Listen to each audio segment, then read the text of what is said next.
নবী আইয়ুব আলাইহিমুস সালাম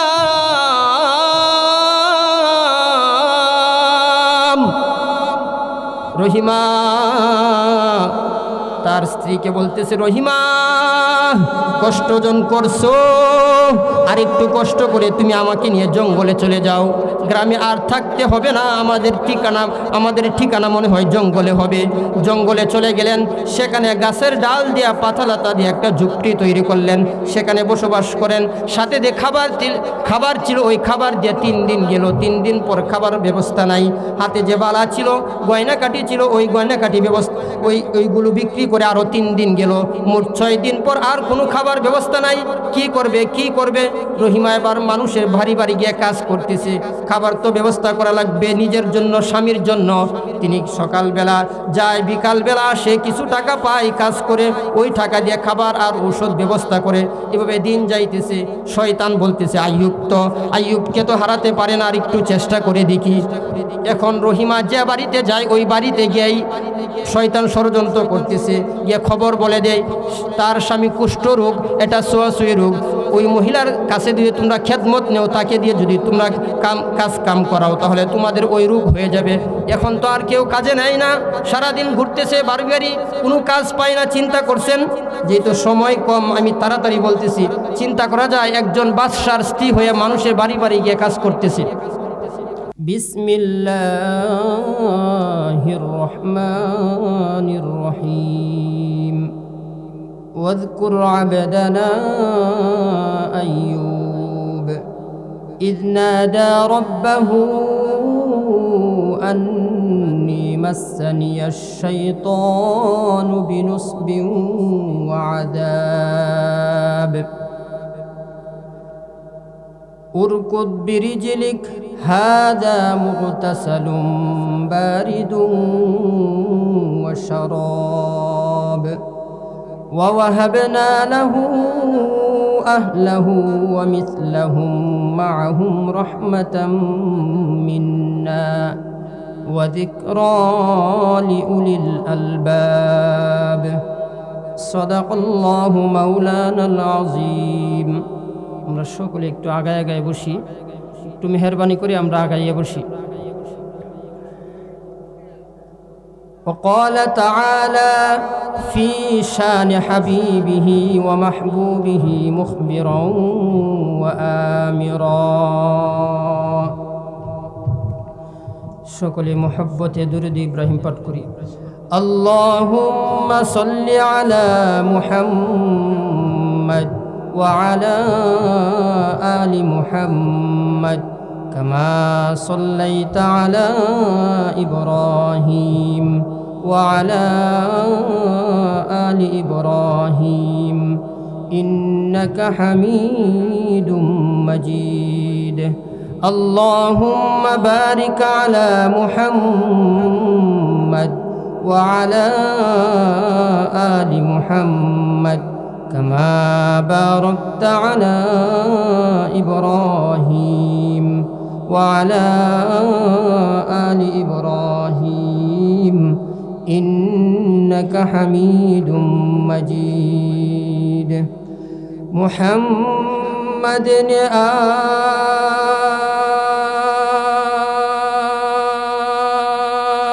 آخر कुफर को मिटाया,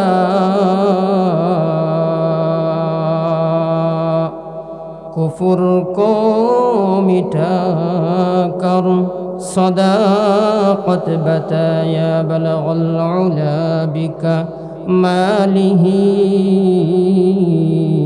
कशफत दुजा बिजमालिही हसनत जमीउ खिसालिही सल्लु अलैहि व आलिही।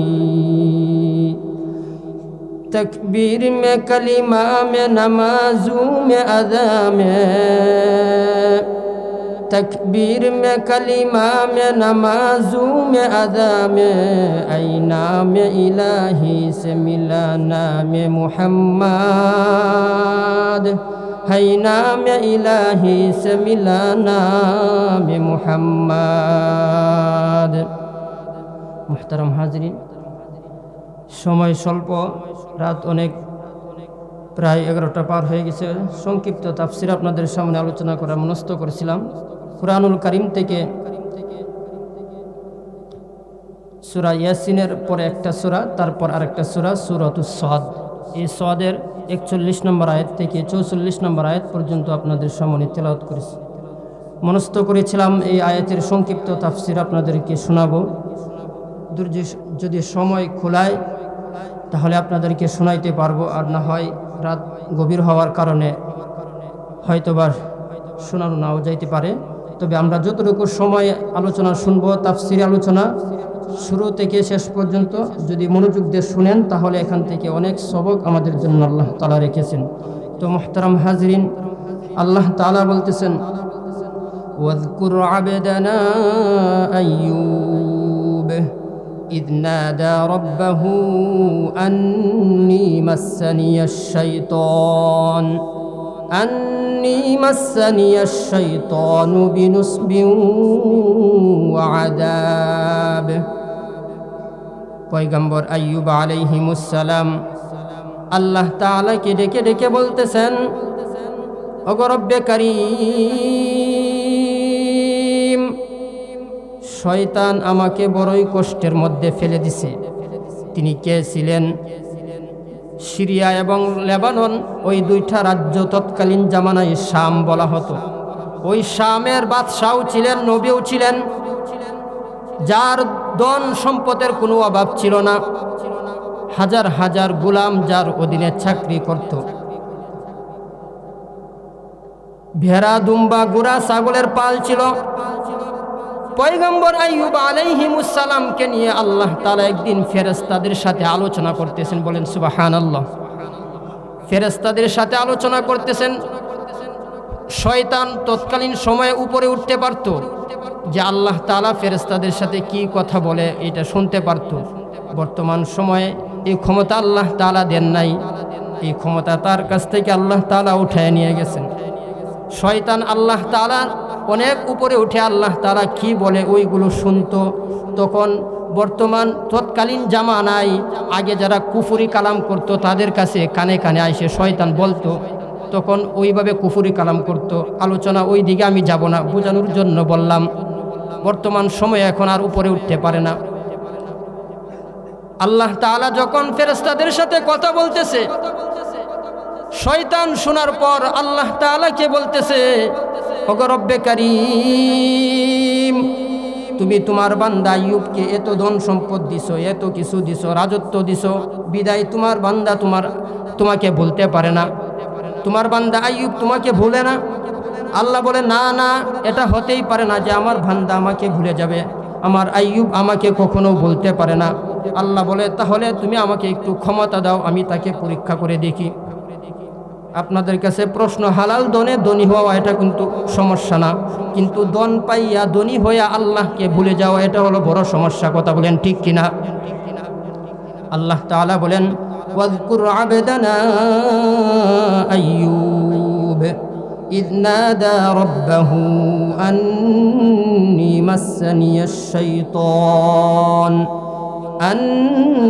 মাসসানিয়াশ শাইতান বিনুসবিন ওয়া আযাব। শয়তান আল্লাহ তাআলার কাছ থেকে ক্ষমতা নিয়ে পরীক্ষা শুরু করে দিল। এক এক করে পরীক্ষা নেওয়া শুরু হয়ে গেল, ষড়যন্ত্র শুরু হয়ে যায়। ঘোড়ার রাখাল দৌড়ে এসে বলতে শুরু করলো, ওগো নবী আইয়ুব,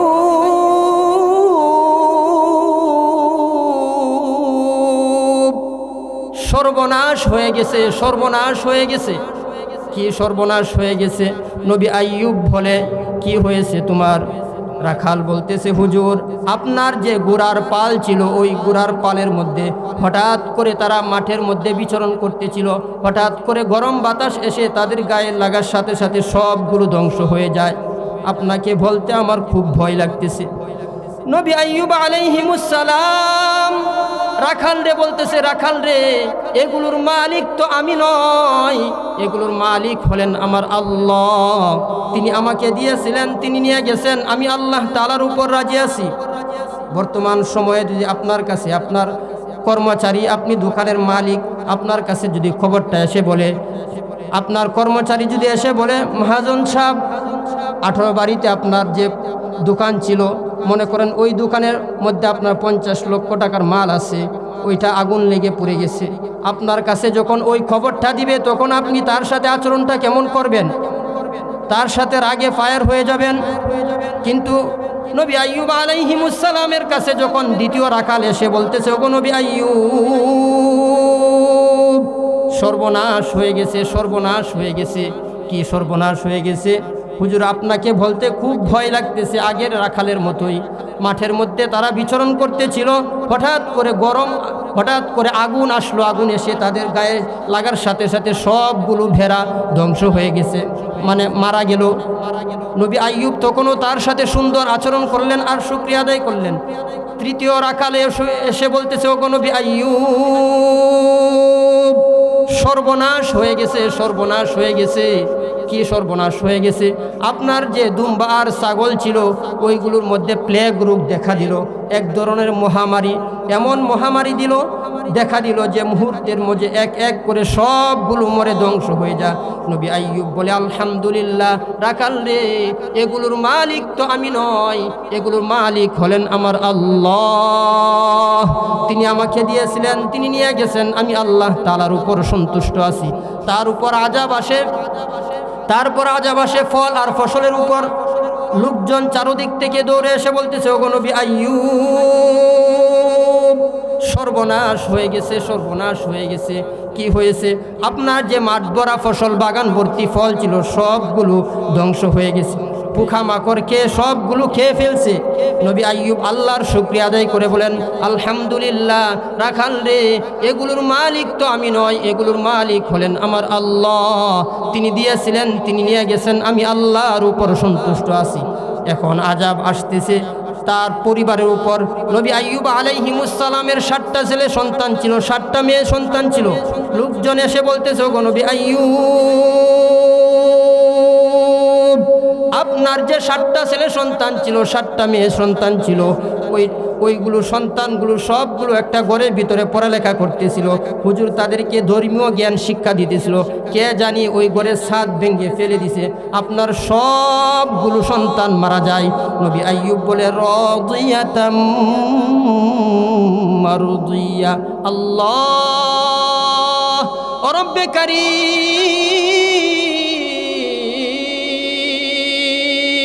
তুমি আমাকে সন্তান দিয়েছিলা, সন্তান নিয়ে গেলা, আমি তোমার উপর পরিপূর্ণ সন্তুষ্ট আছি, আমি তোমার উপর রাজি আছি। দেখেন কেমন শুকরিয়া বান্দা, কেমন সবরকারী বান্দা। এখন স্বয়ং নবীর উপর পরীক্ষা শুরু হয়ে যাইতেছে। শয়তান একের পর এক ষড়যন্ত্র করেই যাইতেছে। নবীর 4 জন স্ত্রী ছিল, 4 নম্বর স্ত্রীর নাম ছিল বিবি রহিমা। তিনি কে ছিলেন জানেন? তিনি পয়গম্বর ইউসুফ আলাইহিমুস সালামের নাম কে কে শুনছেন? হাত উঠান। ইউসুফ আলাইহিমুস সালামের ছেলের দিক থেকে নাতনি, ইউসুফ আলাইহিমুস সালামের ছেলের দিক থেকে নাতনি। তাহলে এক বাদশার স্ত্রী আর এক বাদশার নাতনি, তিনি কিন্তু সাধারণ কোনো মহিলা নয়, ঠিক কিনা বলেন? বিবি রহিমা যখন দেখলো শয়তান নবীর উপর ফু দিয়ে চলে গেল, বিভিন্ন জায়গা পরের দিন থেকে বিভিন্ন জায়গা ফুলে গেছে, দিন যাইতেছে, এই জায়গাগুলো থেকে রক্তপুঁজ জমাট হইতেছে, দুর্গন্ধ শুরু হয়ে যাইতেছে। বড় বড় দেশের বড় বড় ডাক্তার কবিরাজ এনে দেখাইলো, দেখানোর পর তারা বলতেছে এইগুলো ভালো হবে না, আর এটা কুষ্ঠরোগ হয়ে গেছে, এটা ছোঁয়াছুঁয়ি রোগ হয়ে গেছে। এই কথা শোনা মাত্রই 1 নাম্বার বিবি ভাইগা চলে গেছে বাবার বাড়ির। বাকি 2 জন স্ত্রী আলাদা হয়ে যায়। 4 নাম্বার স্ত্রী বিবি রহিমা হযরত আইয়ুব আলাইহিমুস সালামের সাথে থাকেন, প্রতিদিন খেদমত করেন, ওইগুলো থেকে রক্তপুঁজ বের করে পরিষ্কার করেন, নবীর খেদমত করতেছে। লোকজন, এলাকার লোকজন এসে বারবার বলে, ও রহিমা, তোমার স্বামী আইয়ুবকে নিয়ে তুমি গ্রাম ছেড়ে চলে যাও, তার দুর্গন্ধের কারণে আমরা থাকতে পারতেছি না। বাকি 2 জন স্ত্রীও তখন রহিমাকে বলতেছে, রহিমা, তুমি আমাদের থালা বাসন প্লেট ইত্যাদির মধ্যে হাত দিতে পারবা না। কিছুদিন পর ওই 2 জন স্ত্রীও চলে যায়। এখন শুধু বিবি রহিমা আইয়ুব আলাইহিমুস সালামকে নিয়ে থাকেন আর নবীর খেদমত করেন। আরেকদিন এলাকার লোকজন এসে বলতেছে, রহিমা, তোমার তোমার স্বামী আইয়ুবকে তুমি চলে যাও তাড়াতাড়ি, তোমাকে 3 দিন সময় দিয়ে গেলাম, এই 3 দিনের ভিতরে যদি না যাও 3 দিন পর তোমার স্বামীকে জিন্দা কবর দিয়ে দিব, আর তোমাকে কিন্তু অপমান করব। রহিমা তো এখন চিন্তায় পড়ে গেছেন, কি করবেন 3 দিন পর তারা এসে বলতেছে, রহিমা তোমার সময় শেষ, 3 দিন পার হয়ে গেছে, আগামীকাল সকাল হওয়ার আগে তুমি বাড়ি ছেড়ে না গেলে তোমাকে কিন্তু আমরা যা বলছিলাম তাই করব, তোমার স্বামীকে জিন্দা কবর দিয়ে দিব আর তোমাকে অপমান করব। তিনি চিন্তায় পড়ে গেছেন, কি করবেন, তিনি তো দাঁড়াতেও পারেন না। তিনি তার স্বামীকে বলেন, হে প্রিয়তম স্বামী, একটু কষ্ট করে দাঁড়ান। তিনি কষ্ট করে দাঁড়াইলেন, একটা চাদর নিলেন, ওই চাদরের মধ্যে তার স্বামীকে বসাইলেন, বসায় যখন তার কাঁধের মধ্যে নিলেন, রাতের অন্ধকারে কিছু দেখাও যায় না। ওই দিন আবার বৃষ্টিও আসতেছিল, হালকা টপ টপ করে বৃষ্টি পড়তেছে, আর রাতের আধারে রাস্তাও পিছলা হয়ে গেছে। এখন অনেক কষ্ট করে একটা গ্রামে গেলেন সকালবেলা, শয়তান ষড়যন্ত্র করেই যাইতেছে, ওই গ্রামবাসীদেরকে গিয়ে বলে, তোমাদের গ্রামে একটা মহিলা আসছে, তার স্বামী কুষ্ঠরোগ, এটা ছোঁয়াছুঁয়ি রোগ, এটা ভালো হবে না, যদি তোমাদের গ্রামে বসবাস করে তাহলে তোমাদেরও হয়ে যাবে। এই কথা বলার পর গ্রামবাসী কি তাকে জায়গা দিবে? বলেন, জায়গা দিবে? তাকে গ্রাম থেকে তাড়াইয়ে দেওয়া হলো। আরেক গ্রামে গেলেন, ওই গ্রামও গিয়ে একই খবর বলে দেয়। তৃতীয় গ্রামে গেলেন, সেখানে গিয়ে একেও খবর বলে দিল। নবী আইয়ুব আলাইহিস সালাম,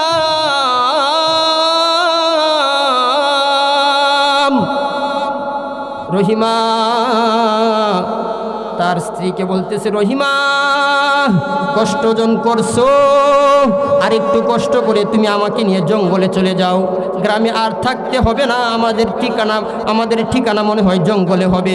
জঙ্গলে চলে গেলেন, সেখানে গাছের ডাল দিয়া পাতালাতা দিয়ে একটা ঝুপড়ি তৈরি করলেন, সেখানে বসবাস করেন।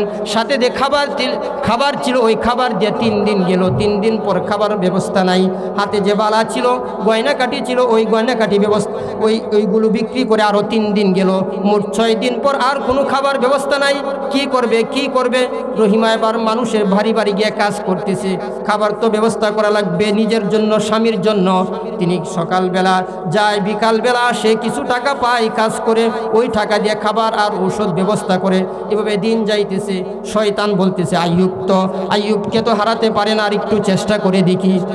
এখন রহিমা যে বাড়িতে যায়, ওই বাড়িতে গিয়েই শয়তান ষড়যন্ত্র করতেছে, গিয়ে খবর বলে দেয় তার স্বামী কুষ্ঠরোগ, এটা ছোঁয়াছুঁয়ি রোগ। ওই মহিলার কাছে দিয়ে তোমরা খেদমত নেও, তাকে দিয়ে যদি তোমরা কাম করাও তাহলে তোমাদের ওই রোগ হয়ে যাবে।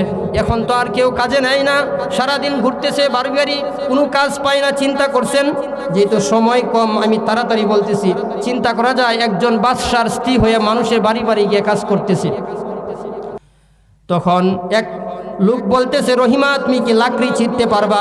তিনি অবশেষে মহিলা মানুষ হয়ে এই কাজটাই নিলেন। বিকালবেলায় যখন যাইতেছেন, দেখেন মহিলা মানুষ তো হাত নরম কোমল থাকে, বিভিন্ন জায়গা হাতের জায়গা বিভিন্ন জায়গা ফুলে গেছে, তারপরে ওই কাজ করে যাইতেছে। এখন পরের দিন যখন আবার খাবার ব্যবস্থা করার জন্য গ্রামে গেলেন, কেউ কাজে নেয় না। অবশেষে তিনি বাধ্য হয়ে মাথার চুল বিক্রি করে দিলেন।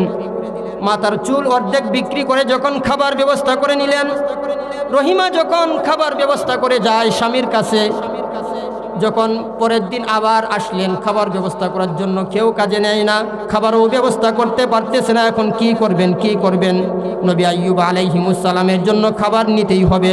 বাকি অর্ধেক চুল বিক্রি করে যখন নবী আইয়ুব আলাইহিস সালামের জন্য খাবার ব্যবস্থা করে নিয়ে যাইতেছেন, এমন সময় রব্বে কারিমের কাছে যখন তিনি দোয়া করে ফেলছেন, দোয়া করে বলতেছেন, ওগো রব্বে কারিম,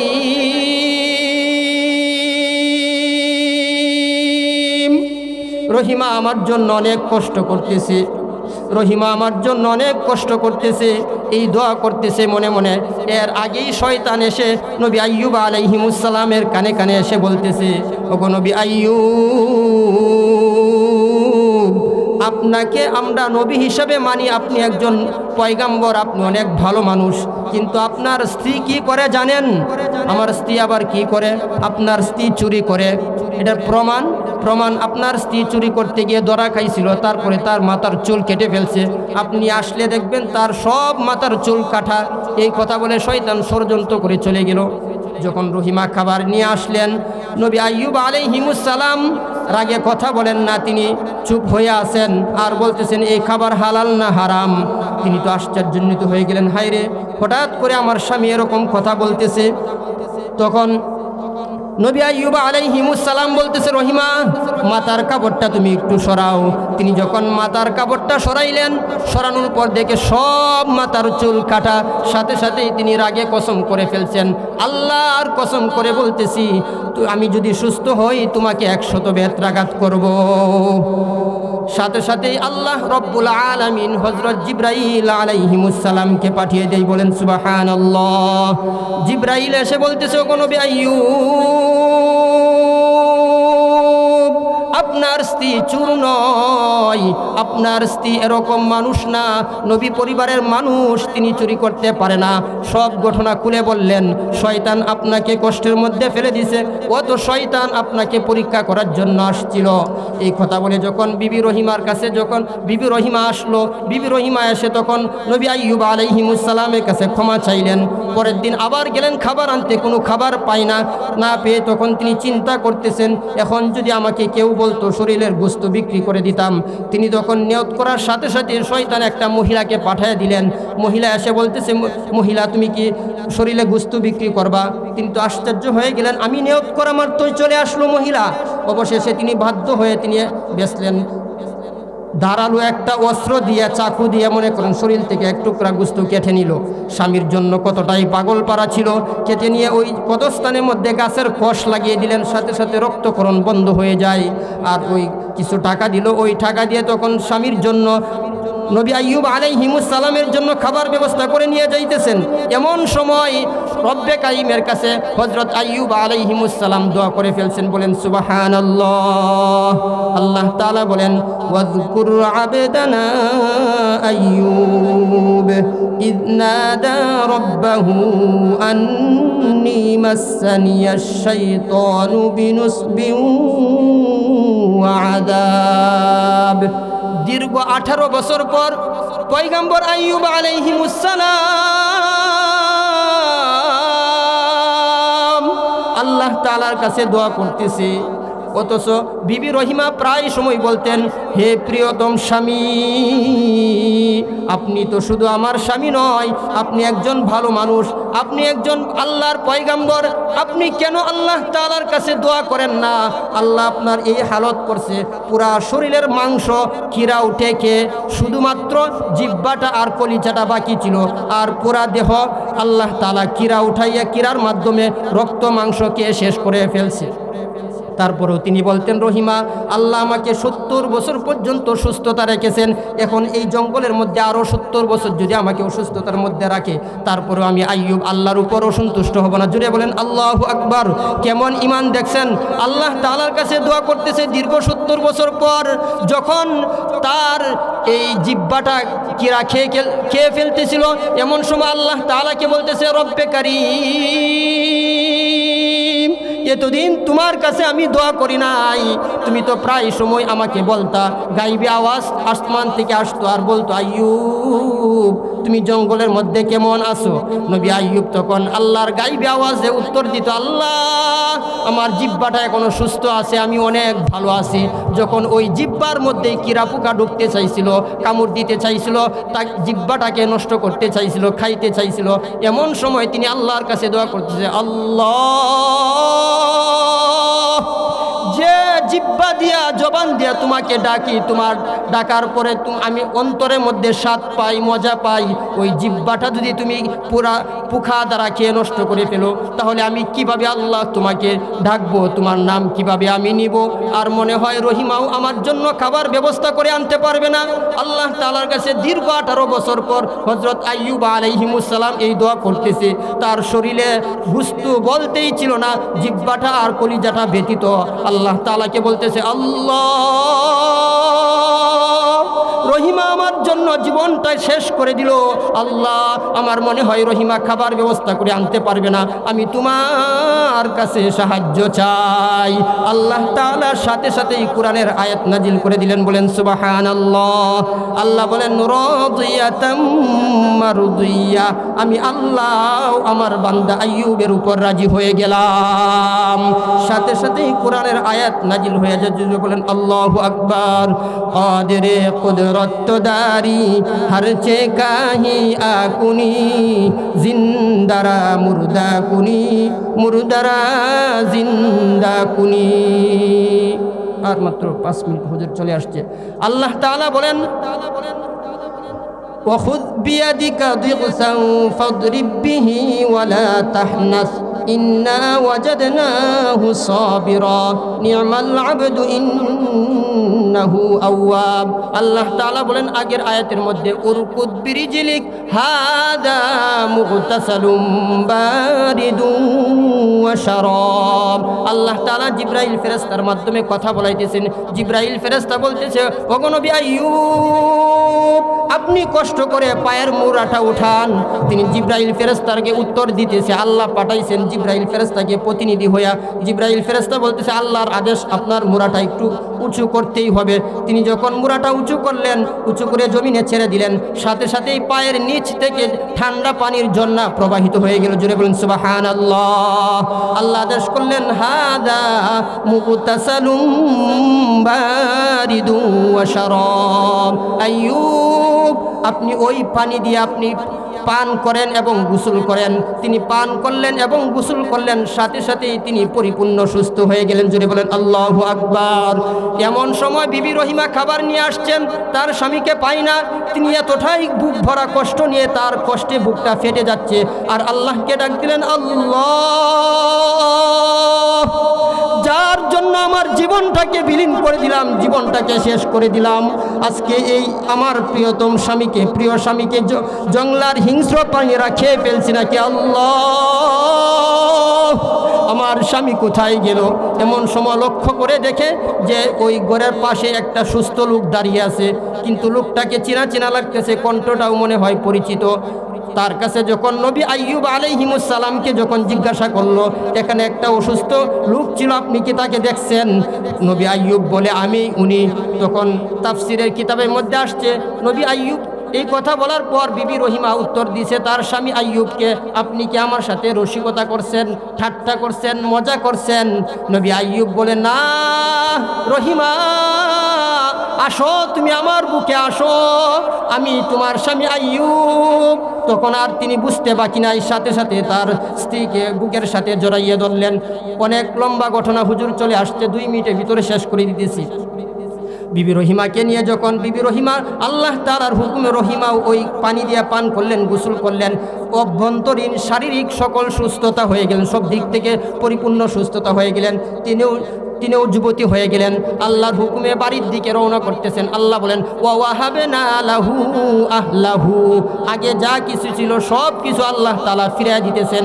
আগে যেরকমভাবে রাখালরা এসে বলতেছিল, আপনার ঘোড়া ধ্বংস হয়ে গেছে, ঘোড়ার পাল ধ্বংস হয়ে গেছে, ছাগলের পাল ধ্বংস হয়ে গেছে, দুম্বার পাল ধ্বংস হয়ে গেছে, ওই সকল রাখালগুলা দৌড়ে এসে বলতেছে, ওগো নবী আইয়ুব, ওইগুলো আবার দীর্ঘদিন পর জীবিত হয়ে মাঠের মধ্যে আগের মতো ঠিকঠাক হয়ে গেছে। জোরে বলেন আল্লাহু আকবার।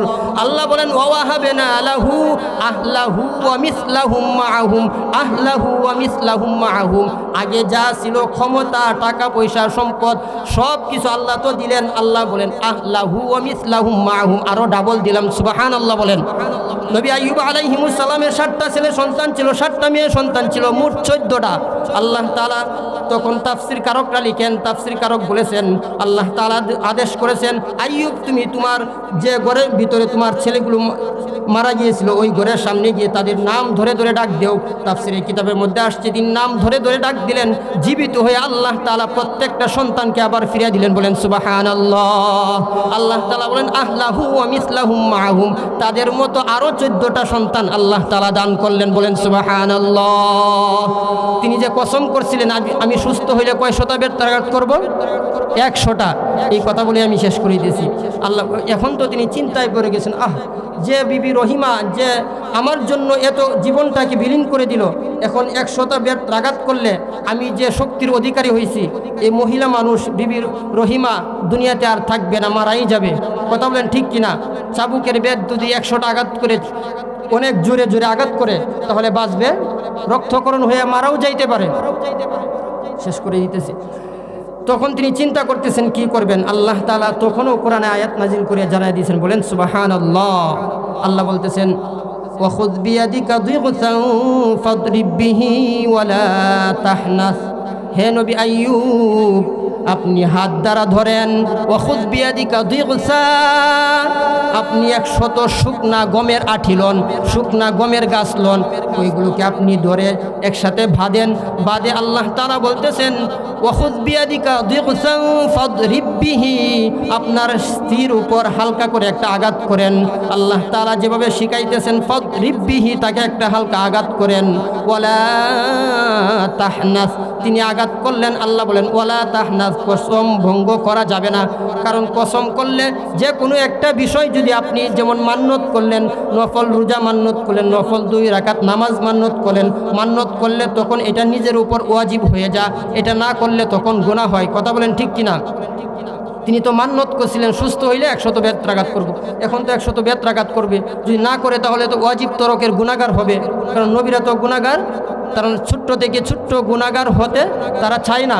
আল্লাহ তাআলা আয়াত নাজিল করে শিখাই দিলেন এবং বিচারটাকে আল্লাহ তাআলা একদম থেকে একদম সহজ করে দিলেন। একটা হালকা বাড়ি দিলেন, বিবি রহিমাও ব্যথা পাইলেন না, কসমও পুরা হয়ে গেল।